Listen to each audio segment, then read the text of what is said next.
Hey Grace House Churches, hopefully you have enjoyed dinner. And now we can have a conversation about the most famous story in the book of Daniel, the lion's den.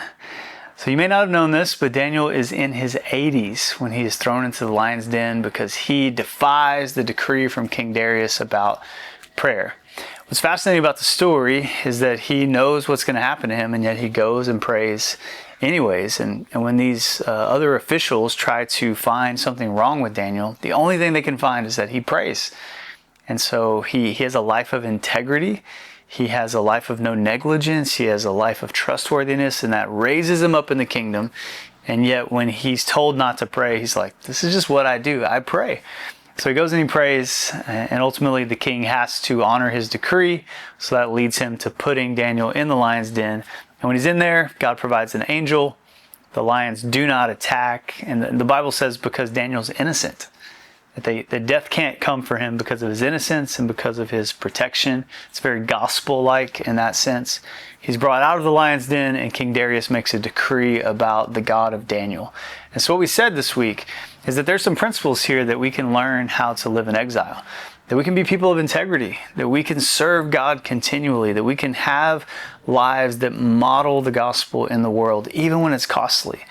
And I think what's sometimes hard for us is that in church history, the costliness of faith has often led to the spread of the gospel. That in places where there's opposition to the gospel, that's actually where things move forward. Ease and comfort do not often move things forward more than trouble and persecution. And so for us as followers of Jesus, the question is, we may not face a lion's den, but you will face pressure to compromise. So how are you doing in that?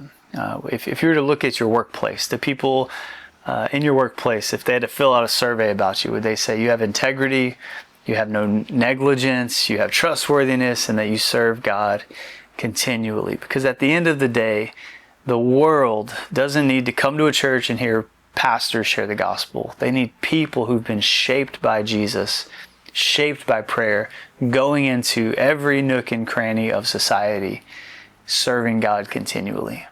So how are you doing at that? I look forward to you having a conversation about integrity, about faithfulness, about obedience, even when it's costly, and about serving God continually. And by God's grace, as a church, if we do this, maybe, just maybe, He'll use our faithfulness to spread His glory to all nations.